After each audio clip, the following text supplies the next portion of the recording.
નમસ્કાર દર્શક મિત્રો, હું છું એડવોકેટ સોનલ બારિયા. આપ સર્વનું સ્વાગત છે મારી ચેનલ લીગલ વિજ્ઞાનમાં.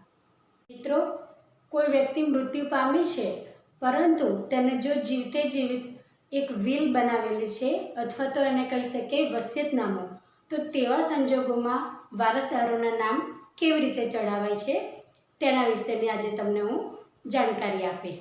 તો મિત્રો, જ્યારે વ્યક્તિ જીવિત હોય ત્યારે તેને એવું લાગે કે મારા મૃત્યુ બાદ મારા જે વારસદારો છે તેઓ મારી સંપત્તિને લઈને જ્યારે પણ ભાગ પાડવાનો આવશે ત્યારે તકરાર ઊભી કરશે, અથવા તેમને એવું લાગે કે મારા મૃત્યુ પછી મારી પત્નીની સેવા મારા બાળકો કે મારા દીકરા દીકરી નહીં કરે, અથવા મારી દીકરી એકની એક છે અને 2-3 દીકરાઓ છે તો મારી દીકરીને સંપત્તિમાં ભાગ કશું નહીં આપે. તેવા સમયે પિતાને એવું લાગે કે ચલ મેં વસિયતનામું બનાવી દઉં. તો મિત્રો, તેવા સમયે સંપત્તિ ધરાવનાર કોઈ પણ વ્યક્તિ એ વસિયતનામું બનાવી શકે છે. તો જે પણ વ્યક્તિએ વિલ બનાવેલ હોય અથવા તો વસિયતનામું બનાવેલ હોય, તે વસિયતનામું તે વ્યક્તિ જે સમયે બનાવી રહી હોય, એટલે તે સમયે સ્વાભાવિક છે કે એડવોકેટ ત્યાં આગળ હાજર હશે. તો 2 સાક્ષીઓની આવશ્યકતા છે. 2 સાક્ષીઓ ત્યાં હાજર હોવા જોઈએ કે તે એ દસ્તાવેજની અંદર જે વ્યક્તિ વિલ બનાવી રહી છે તેની સાઇન કરેલી જોઈએ. બીજી વાત એ છે કે જે વ્યક્તિ વસિયતનામું બનાવી રહી છે તે વ્યક્તિ એક તો પુખ્ત વયની હોવી જોઈએ, બીજું કે તેને નશો કરેલો ના હોવો જોઈએ, ત્રીજું કે એ માનસિક રીતે સ્વસ્થ હોવું જોઈએ, એટલે કે તે ગાંડું કે એવો વ્યક્તિ ના હોવો જોઈએ દિમાગી રીતે. તો એવી વ્યક્તિ વસિયતનામું બનાવે તે વ્યાજબી છે મિત્રો. ત્યારબાદ આ વસિયતનામું મિત્રો જ્યાર સુધી વ્યક્તિ જીવિત છે ત્યાર સુધી તે મૃત ગણાય છે. મૃત એટલે એ દસ્તાવેજનું પાલન તે વ્યક્તિના મૃત્યુ બાદ જ થઈ શકે છે.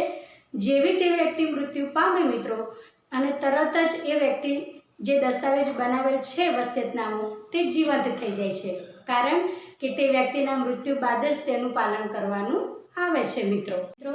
વિલ બનાવ્યા પછી તેની અંદર પુરવણી વિલ પણ ઉમેરી શકાય છે, એટલે કે જે પણ વસ્તુઓ દર્શાવેલ છે કે જે પણ વારસદારોના નામ દર્શાવેલ છે અને વિલ બનાવનાર વ્યક્તિને એવું લાગે કે મારે હજી આની અંદર ફેરફાર કરવો છે, તો મિત્રો તે વિલની અંદર એ બીજું કંઈ પણ ઉમેરી શકે છે અને એ ધારે તો એ વિલને રદ પણ કરી શકે છે.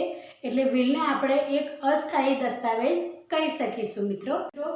વિલ બનાવીને વ્યક્તિ ઓફ થઈ ગઈ ત્યાર પછી તેના વારસદારોએ સંપત્તિમાં જે દર્શાવેલ હોય વિલની અંદર તે પ્રમાણેના નામ ચડાવવાના હોય, તો તે પ્રોસેસ કરવા માટે તમારે સૌપ્રથમ જોઈશે પ્રોબિટ. પ્રોબિટ શું છે મિત્રો? તો પ્રોબિટ એ વસ્તુ છે કે જે સમયે વિલ બનાવનાર વ્યક્તિ ગુજરી ગઈ છે તો તેના અવસાન બાદ તમારે સિવિલ કોર્ટની અંદર એક અરજી કરવાની રહેશે મિત્રો. એ અરજી કર્યા બાદ એની અંદર તમારે ઓરિજિનલ વિલને જોડવાની છે. તે ઉપરાંત ઘરના જેટલા પણ વારસદારો, જેટલા પણ સભ્યો છે તેમના સરનામા, આધાર પુરાવા, એટલે કે તેમનું નામ, સરનામું, રહેણાંક, ધંધો, ઉંમર બધું જ દર્શાવતું તમારે ત્યાં આગળ પુરાવા રજૂ કરવાના છે સિવિલ કોર્ટની અંદર. સિવિલ કોર્ટની અંદર જજ સાહેબ તેને નિરીક્ષણ કરશે.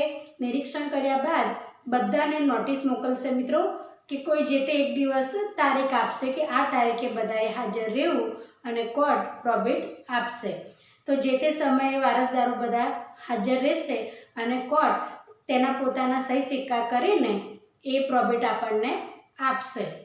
એટલે એ એક પ્રકારનું દસ્તાવેજ છે કે આ વિલ ખરી છે તેની સાબિતી પૂરી પાડે છે મિત્રો. હવે તમારે પ્રોબિટની ક્યાં જરૂર પડશે તેના વિશે વાત કરું તો મિત્રો, ક્યારેક એવું બને કે તમે ડાયરેક્ટ જ કચેરીઓની અંદર તમારા વારસદાર તરીકેની અંદર તમારી મિલકતની અંદર નામ ચડાવવા માટે જતા હોવ છો, ત્યારે તે જે સરકારી કચેરીઓ છે ત્યાં બધે જ પ્રોબિટ માંગે છે. ગુજરાતનીમાં એ જરૂરી નથી કે પ્રોબિટ માંગે, પરંતુ જો કદાચ એમને શંકા થાય કે કંઈક મિસ્ટેક છે અને સરકારી કચેરીની અંદર જો મિત્રો પ્રોબિટ માંગવામાં આવે તો તમારે આપવું જરૂરી છે. તો આગળ મુજબની કાર્યવાહી દ્વારા તમે પ્રોબિટ મેળવી શકો છો મિત્રો. તો જો કોર્ટને એવું લાગે કે વારસદારોની અંદરથી કોઈ 1 કે 2 વારસદારના નામ છુપાવવામાં આવ્યા છે, તેવા સમયે આ જે પ્રોબેટ આપવામાં આવે છે તે ગેરલાયક ઠરશે મિત્રો, એટલે કે તે રદ કરવામાં આવશે. એટલે જે પણ વારસદારો છે તેમની કોઈ પણ પ્રકારની માહિતીને ગુપ્ત રાખ્યા વગર જ્યારે પણ જો અરજી કરવાની આવે તો મિત્રો બધાના જ નામ અને સરનામા આપવા વિનંતી છે.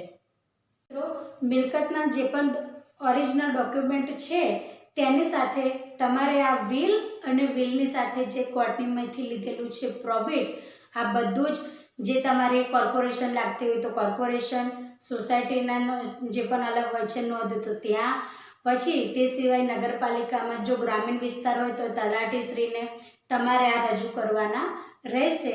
અને મિત્રો આ રીતે તમારા જે પણ વારસદારોના નામ અંદર દર્શાવેલ હશે તે બધાના નામ મિત્રો ચડી જશે મિલકતની અંદર.